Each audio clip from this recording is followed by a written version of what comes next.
Hi everyone, this is Dr. Nitin Choda and welcome to this episode of Ignition Time. Thank you so much for being a viewer and a subscriber. Folks, let's just jump right into it. I'm going to highlight some super important comments from a member of the White House Economic Council, Jared Bernstein, who spoke today about the K-shaped recovery. In case you're wondering what a K-shaped recovery is, a K-shaped recovery means individuals at the top of the K, usually individuals who can work remotely, who have a higher education level, who happen to be in managerial jobs, usually are doing just fine. They've recovered from the pandemic. In fact, they're doing better than ever before. One of the arguments from the conservative Democrat Joe Manchin, there he is, and Susan Collins, a Republican from Maine, there she is. Hello, senators. One of their arguments is that individuals who are making more than a certain income level should not get stimulus checks. They're trying to say that, hey, individuals at the top of the K should not be getting stimulus. On the other hand, individuals at the bottom of the K, individuals who are low wage earners, individuals with who have a high school diploma or lower, individuals in travel, leisure, entertainment and hospitality, individuals who have lost their jobs in some cases permanently after being in the same job for decades through no fault of their own as a direct result of the pandemic. These are individuals at the bottom of the K. Let's show you the K-shaped recovery right here. Again, individuals at the top of the K doing well, individuals at the bottom of the K not doing well at all. In fact, more and more of them are filing for unemployment. Here's a new headline on your screen, and this was published by the New York Times. And the headline reads, the US economy added 49,000 jobs in January. This is a week showing after a surge in the pandemic. Let's show you this chart on your screen, which actually shows you that the job growth is indeed stalling.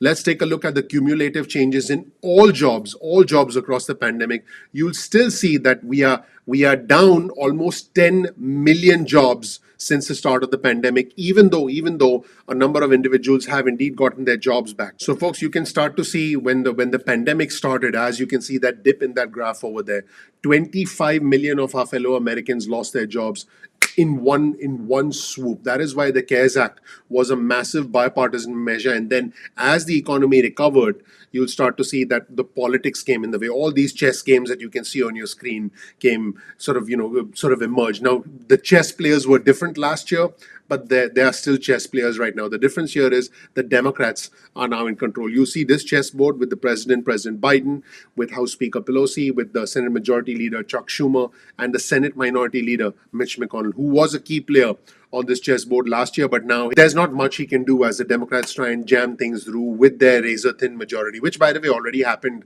this morning, and I have covered that on our channel. But take a look at this chart closely and take a look at the right side of this chart, and you'll start to see that recovery is tapering. If you take a look at the left side of this chart, you'll see how the recovery came back super strong. But now you'll start to see that the recovery is tapering. There is no recovery in the past 2 or 3 months. Let's focus on the section of the chart that runs from November all the way through where we are now at in February. Let's look at this chart and you'll see that the recovery is tapering. In other words, there are some individuals who've lost their jobs permanently. And also, folks, just because you have your job back doesn't mean you're doing well. You could have lost hours, you could have lost wages, and this is exactly what Jared Bernstein, the White House economic advisor, pointed out. So folks, even though US employers added 49,000 jobs, that's all over the country, just 49,000 jobs in January, that's what the Labor Department said. That's not enough, folks. This is a disappointing month of hiring. Let's show you the unemployment rate on your screen now. Now, the unemployment rate did fall down to 6.3% from 6.7%, but folks, it's nowhere near to where it needs to be.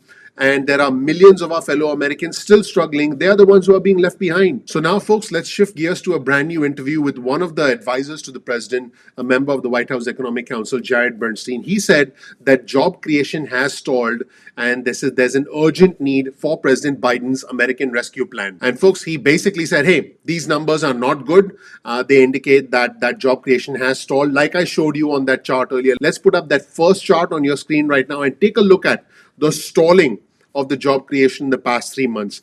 Jared Bernstein is right. Let's now shift gears and go back to the segment with Jared Bernstein where he highlights the fact that job creation has stalled. Make sure you watch this video all the way through to the end because there are some important points that are emerging from Jared Bernstein, and this is good because this tells us that the White House really knows what's going on and they're not just looking at the stock market and car sales like Larry Kudlow, the previous White House senior economic advisor. Boy, oh boy, was that guy super interesting. Jared Bernstein has a more empathetic take, has a more realistic take on the individuals among us who have been the most severely impacted. This is an empathetic take, and this is an interesting take. Let's roll the tape and hear from Jared Bernstein. The first read on the number is, given the weakness in hotels and restaurants and bars, that the print sort of reflects a period last month when things were closing and that we're already back to a reopening phase. Is the number stale? I don't think so. I think today's jobs report shows that the U.S. job creation machine stalled over the past few months, and this underscores the urgent need for the President's American Rescue Plan. 49,000 jobs is far too low, but if you look at the private sector, it's only 6,000 in January. That's essentially zero. When you factor in the negative revisions, which are important, and about 160,000, that's a negative, over the past 3 months, payroll job gains have been 29,000.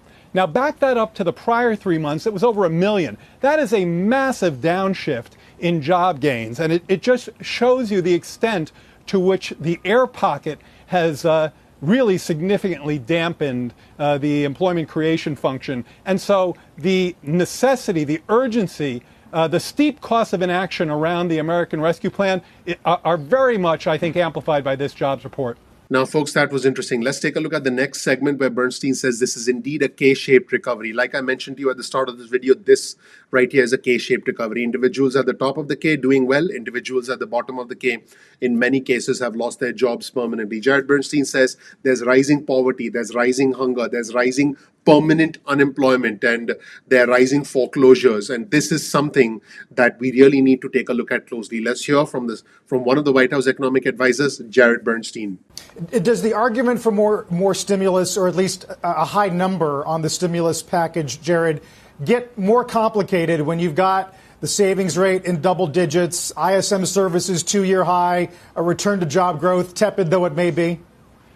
Yeah, that's a very important and a fair question. The reason why the answer is that none of those statistics push anywhere near against the urgency of the plan is because we are deeply into a K-shaped recovery. You know, we can talk about GDP, we can talk about the stock market, but we also need to talk about rising poverty. We need to talk about 24 million people facing hunger, evictions, foreclosures. There are still, even with the unemployment rate today, there are still 10 million people unemployed. Black and Hispanic unemployment rates are highly elevated, around 9%. 40%, this is a very high number, of the 10 million unemployed are long-term unemployed persons. That means they're stuck in joblessness for at least 6 months. So if you look at the people who are suffering the brunt of the virus and its economic impact, it's folks on the bottom leg of the K, the folks who are targeted by this American Rescue Plan. Now, folks, in the third segment, Bernstein points out something that's extremely important. Just because you got your job back, that does not mean that you're doing fine. You could have lost hours, you could have lost wages, and this will impact your ability to make rent. This will impact your ability to keep the lights on, to be able to put food on the table. Individuals in travel, leisure, entertainment, and hospitality have been badly impacted, and in many cases, they've lost their jobs permanently or had their hours cut significantly, which means reduced wages. This is a horrific situation for the most vulnerable amongst us, which Bernstein points out. Let's take a look at this segment where Bernstein points out that you can still have a job, but you may have lost hours and lost wages, and you may be struggling to make rent, and you may need mortgage forbearance. Let's roll the tape and hear what Bernstein had to say. All right, Jared, this is what's so disturbing to me. So many people got money who have jobs. So many people got money who, frankly, are doing well. And then the people who aren't got the same amount of money.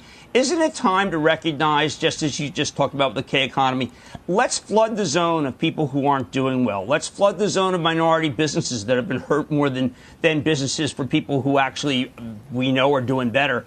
Why can't we just make it so that the people who need it get the money and the rest of the people just continue to lead their lives? Yeah, so first of all, let me underscore, elevate, and amplify one thing you just talked about, minority businesses. We know for a fact that persons of color, entrepreneurs of color, communities of color were tremendously underserved by the business relief, the Paycheck Act. Now, the president, when he was campaigning, was always leading with this point when he talked to us on the phone about the problems that were ongoing. And so in the American Rescue Plan, the business relief is acutely targeted at businesses of persons of color. So that I think is a real advance. On your other point, again, if you listen to President Biden, he does talk about people who are in the middle class who are struggling, and he is 100% correct about that. You can still have a job, but you've lost hours, you've lost wages, you haven't been able necessarily to make your rent. You might be in mortgage forbearance, which means at the end of this period, you're going to be faced with a big bill. So I think some of these elevated savings rates among middle class families who often have zero or negative saving rates, to me, that's a feature, not a bug. And folks, in the final segment, as you might expect, Bernstein makes the case for the American Rescue Plan, basically saying that the American Rescue Plan, the $1.9 trillion stimulus package, which has now cleared a major hurdle in the United States Senate, is what the country needs to get to the other side of this crisis. Let's roll the tape and hear from Jared Bernstein. All right, so Jared, let's talk about certain industries that have been decimated. The restaurant industry's been decimated. The people going out, travel. Is there anything more that should be done there? Can we make it so that there are grants, maybe you have such great small business people in the administration, where there can be applications targeted to be able to say, you know what, when we're vaccinated, we want to reopen. Could you give us a no-interest loan, a low-interest loan? Get people back in the cities. Because, again, the minority businesses were the ones that were struggling, and they were doing great, and then they just got crushed, and we got to reopen them. You are so right about this. And, you know, even with low borrowing rates, there are many businesses for whom a grant just makes tons of sense, and a loan is a very heavy lift. So I share that. And in the American Rescue Plan, trust me, we dig deep into precisely that problem. I think what all of this does, and today's jobs report is just, I think, such a powerful data point in this argument. It just underscores the cost of inaction. I mean, when you're adding 29,000 jobs a month on average over the past 3 months, that is a labor market stall. We have in the wings a plan that can finally get American businesses and families to the other side of this crisis and finally control the virus and distribute the vaccine to launch a robust recovery, one that's inclusively and racially equitable in precisely the way, Jim, you're calling for. So this report underscores the urgency of the American Rescue Plan. That's it, everyone. Let me know what you think of comments from one of the White House Economic Council advisors. I think that his comments make a lot of sense. He's actually understanding what's going on. So there's a big difference between someone like Jared Bernstein. Oh, Jared, thanks for all your comments today. And Larry Kudlow, who was the White House economic advisor under the Trump administration. I'm pretty sure Larry Kudlow is hanging out right now, just chilling. He's actually, I believe, a commentator for Fox News right now. But a big difference between two different realities presented by two different administrations. Let me know what you think in the comment section below. You'll find a link to all of our resources. Please do me a favor. Please click like. Please subscribe. Please enable notifications. That makes me super happy. Like I'm partying. Seriously, folks, that makes me very happy. Please click like. Please subscribe. That helps out the YouTube algorithm. I'll do anything for a like, including a little bit of a breakdance. That was me trying to climb an imaginary wall. But seriously, folks, please click like. I'm looking forward to seeing you in the next episode of Ignition Time. Thanks. I appreciate you.